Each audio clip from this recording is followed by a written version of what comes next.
This is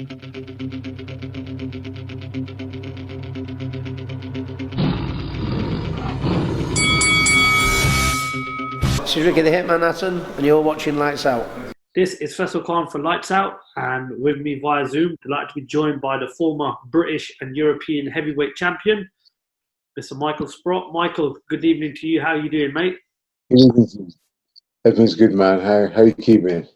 Yeah, I'm doing very well, thank you. Especially during these That's good. times, we've just all got to keep our spirits up, and it's got to get on with it. How are you finding the current situation of hashtag lockdown part 2? Oh, because it's tough for everybody. It's tough for everybody.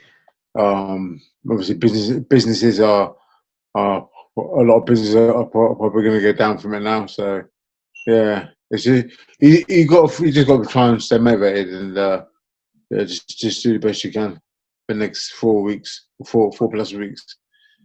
Well, I mean, I think one of the biggest plus sides of this second lockdown is that all elite sports are still going ahead. So that means we'll still get our dosage of football and boxing, of course, without the fans. But, you'd rather take boxing and sports without the fans than, not at all. So I think that should help us get through these next 4 weeks. And, of course, there's a big fight to look forward to on November the 28th for 2 of the belts that I just mentioned that you held in your time as a professional fighter. The British and European title belts are on the line when Daniel Dubois takes on DeBoer Joyce. Yeah. A real 50-50 fight. Both fighters are undefeated. Both signed to Frank Warren. Both have had a good career so far. What's your prediction for that fight, being a former European and British champion such as yourself? Well, I think it's a hard one. It's a hard one to call, really. Like I said, it's a 50-50 fight. Daniel Dubois is probably the better boxer, the better pedigree, but he's still young, still coming through. I don't think he's got that. He's strong, he's very strong, like a Frank Bruno, but I don't think he's even got his man strength yet. So he's going to be he's a force to record now, but when he gets his man strength, be different level. But DeBoer Joyce, I think he's in his prime. He's late prime as heavyweight. He's fought with better fighters than Daniel Dubois. It's a hard one to call, to be fair. Daniel Dubois can bang, he's got good boxing skills. DeBoer Joyce is he can be awkward, heavy-handed, and he's got a phenomenal engine. His work rate is phenomenal. So it's a hard one to call, to be fair. Now, speaking to many people about the fight, the majority have Dubois as the sort of clear favourite going into the fight, probably due to his power and maybe because he's the younger fighter. Michael, as a former fighter, who do you have coming into this fight as the clear favourite if you had to just look at both of them, style-wise? Style-wise, you probably might have to go with Dubois in a kind of way because he's probably the better boxer.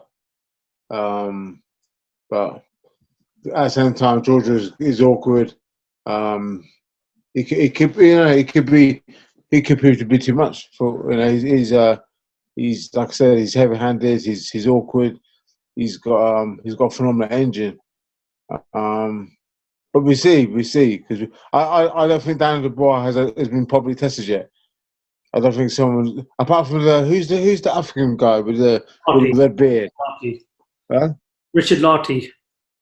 For me, he's the one who probably had to go. Proper had to go and was catching Dubois at some point. So for me, yeah, he's the one that's giving him the most sort of like how to go at it. But apart from that, no one's really. I don't think he's really been tested. As you mentioned, the work rate of DeBoer Joyce, you said it's phenomenal. I've always said that DeBoer Joyce presents a good work rate and a good engine as well. Do you think, obviously, with what we've seen in Dubois' career so far, that might prove to be the key factor if DeBoer Joyce is to win this fight come November the 28th? What on his based on his work rate? Work rate, yeah. Do you think because Dubois not really been in the ring with a fighter that's that's had a good work rate as Joe Joyce? Do you think that could be the key factor that wins Joe Joyce this fight on November the 28th? One of them, definitely. I mean, he's like I said, man. He's awkward. He's got good work rate. He's got digging both hands, heavy-handed. But then so is Dubois. Dubois is heavy-handed as well. He's like a Fran Bruno. He's just very strong. But I think George's work rate is a factor in this fight.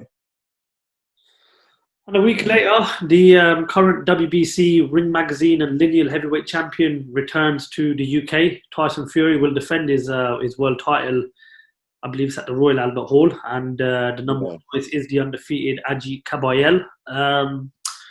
Originally, it was meant to be a third fight between Tyson Fury and Deontay Wilder. That's what the whole boxing world was expecting. But due to that fight not being able to be made, Tyson's obviously gone down a different route.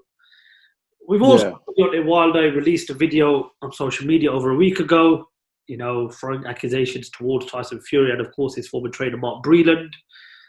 I just want to get your thoughts on the video that Deontay Wilder released, and where does he go from here? I think that video he released was just crazy. I mean, and why all of a sudden, why all this now? He's still caring about this, the glove theory, and he says what got spiked. Mm-hmm. Yeah, by his trainer Mark Breland. It's just nonsense, really. It looks silly. But where does Wilder go through here? I really don't know. I mean, I don't know. Maybe a fight with a fight with Dubois to get back at things. Maybe I don't know. I'm really not too sure.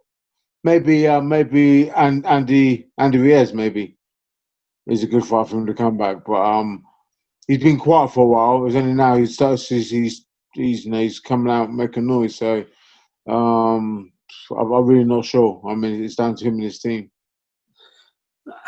So as you said, there's plenty of fights that he could potentially still see himself in. A third fight with Wilder. There's potential fights with the likes of Ruiz and Chisora. Maybe even Dillian Whyte. Who knows? Maybe even Anthony Joshua. There was a lot of talk for many years about that fight being when Deontay Wilder was WBC champion. Obviously, you had a very good career yourself. Held British and European titles on more than one occasion. You fought some very good fighters. You had some good fights with Danny Williams. I remember being a young fan at the time watching those fights. Yeah. Every fighter that I've spoken to from the past, whether it's been via an interview or just face to face, I've had the privilege of meeting fighters from the past. I've always asked them the question: how would they sort of get on in this current division? How would you have seen yourself in this current division with the likes of the Joshuas, the Furies, the Wilders, the Ruiz, the Whytes, the Chisoras? How do you think you would have got on? In my prime? In your prime, how does Michael Sprott get on with those names? I think I'll get all right. I would get all right. I think I would mix it with the likes of Chisora, the Dinner Whites, Joshua. It would have been different ball game. I think. Obviously, you got someone like Wilder. He's a phenomenal puncher. I'm not too sure how I get on with him because the man's a freak. But yeah, I think I would do right. I would definitely see myself up there. You shared the ring with Anthony Joshua in 2014. You fought Carlos Takam as well. Christian Hamer, as I mentioned, 3 fights with Danny Williams.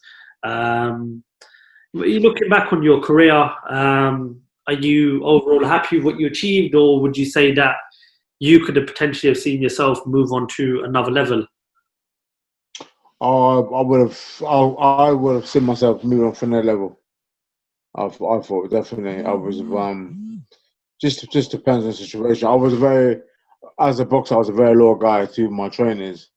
I wasn't one to like in a lot of these boxers. They just ditch to get the next trainer. I mean, obviously they want to go up. don't try and reach as far as I can go. But I always stayed loyal to my trainers, and maybe that was that might have been a mistake.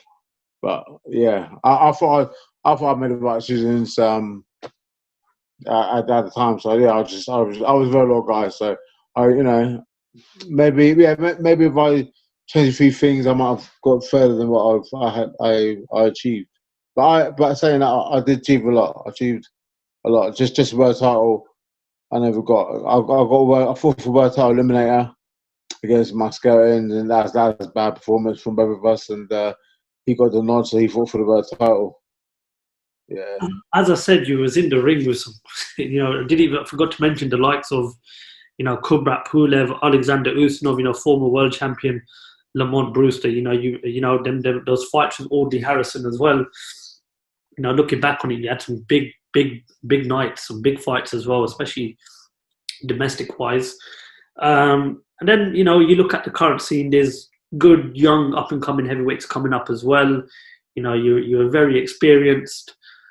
Would you ever like to sort of pass down that knowledge that you've got to one of these up and coming, not just a heavyweight, maybe even a fighter at a different weight? Or is it just a case for you'd rather stick on the TV on Saturday night and just sit back and relax? Or can you see yourself as a trainer at some point? Well, that's what I'm doing now. I've started my personal training with clients, but I do want to pass my knowledge down to up and coming boxers, not just heavyweights, like all divisions. So I want to share my experience with them and training methods, etc. So that's what I'm hoping to do. So I just got to get my license and so on. And yeah, I would love to pass my knowledge down. It's just like a friend of mine, Jonathan Banks. I mean, we were both at the Klitschko camp. He was fighting. We sparred a lot together. And then obviously when he called it a day, and when the manager passed away, he was right in there with Klitschko. And then Celia Brackus, he's done the Triple G. I think he's with now. I'm not sure if he's there now, but yeah, so he's done well. But that's the kind of thing I want to do, definitely. I was just about an hour before we obviously scheduled this interview. I was having a bit of a debate, a bit of a mess about, and I was predicting a dream fantasy fight that we're never going to get to see. Anthony Joshua versus Mike Tyson. Who do you think would have won that?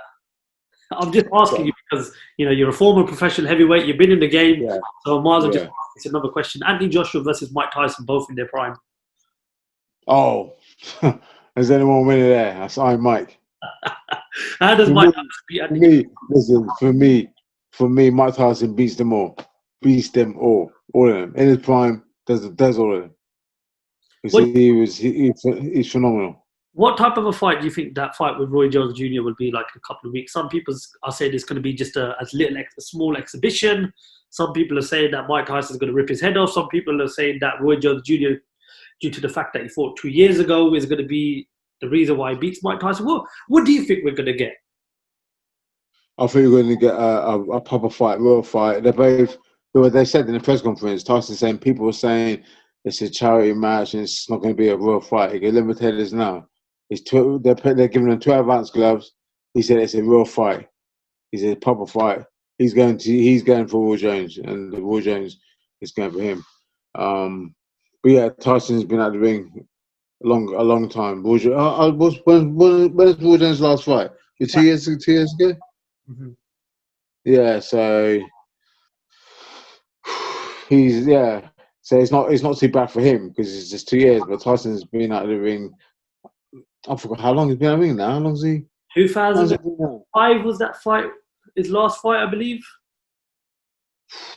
Man, a long time ago. Yeah, but at the same time, he's got obviously he's just got the punch and he's got the punch and speed. So and Roy Jones is was his last few fights, even the bad knockout with Enzo Machiavelli. He's got to be careful. Roy Jones is obviously he's going to be in his back foot, boxing smart, and I think he's going to try and wear Tyson down because he probably thinks Tyson, obviously he ain't got it, and he ain't got no more as such, and his fitness level ain't going to be so good. So I think he's going to try and wear him out and then jump him. I think. There's only one way to find out. Tune into BT. Yeah. And Tyson, he's got to do it early. I think Tyson's going to try and do it early. I don't think he wants to go the rounds. I think he's going to try because Tyson knows one way, and that's taking people out. So I just think he's just going to go out there and take him out as quick as possible. If it's anything like the Mike Tyson we saw in his younger days, the fight won't last long. No. It won't last long. I mean, look, he looks good on the pads and stuff. Anybody can look good on the pads. You can look $1 million on the pads, but when you're in the ring fighting, it's different game, different ball game. And I don't know. Are they even sparring? I don't know if there's too much sparring. I don't know. They haven't shown any clips of sparring, but yeah, like I said, anyone can look good on the pads. You know what I mean? Only one way to find out. We'll have to fight. Yeah. Right, Michael. Is there anything else you'd like to add? Yeah, it's I can say is Dylan Whyte still fighting in December? Because No. I heard he's looking for an opponent. They're just gonna. I think they're gonna push it to next January or February. They were looking for an opponent, but they've just, in the end, they've decided to wait for Povetkin to fully recover, get back into camp, and reschedule the fight. And they pushed Conor Benn's fight as the main event on that card. So Yeah. I was gonna say it's too risky for Dylan to. I mean, if he fought somebody who would take a few rounds and take him out, then fair enough. But if he's fighting someone, if Joshua said he's stepping in, that's too much of a hard fight. That's a risk. So he might as well back to January. Yeah, definitely. Definitely good. But who do you fancy in the rematch between Whyte and Povetkin?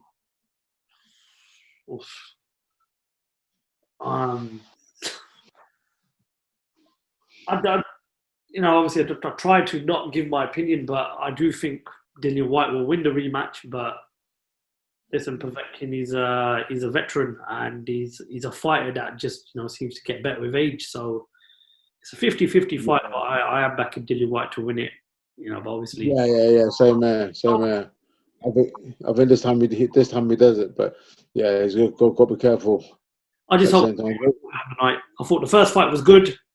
I didn't expect the ending to happen the way it did, but Nor do I. Yeah, that's heavyweight boxing for you. Yeah, definitely. Just one lack of concentration, split second. That's it. Oh, and there's, like I say, the shot you don't see is a shot that knocks you out. Exactly. And the uppercut is a shot that sometimes you don't see. And the way he did it, it was like he slipped to the side like he was going to throw a body shot, and then just backed up for the middle. It's like, wow. Yeah, strong guy. I sparred with Povetkin many times. Right. Anyway, Michael, thank you very much for your time. Yes, sir. It's good to finally get to speak to you. And hopefully one day we look forward to getting a face-to-face interview with you when all this coronavirus situation does eventually start calming down and we're all back at the gyms and we're all back doing what we're doing. Good luck with your personal training career that you're on, and look forward to speaking to you soon. Well, thank you very much. Yeah, I look forward to it anytime, and I'll be back on. Much appreciated. Michael Sprott, thank you. All right, brother. Take care now. Bye.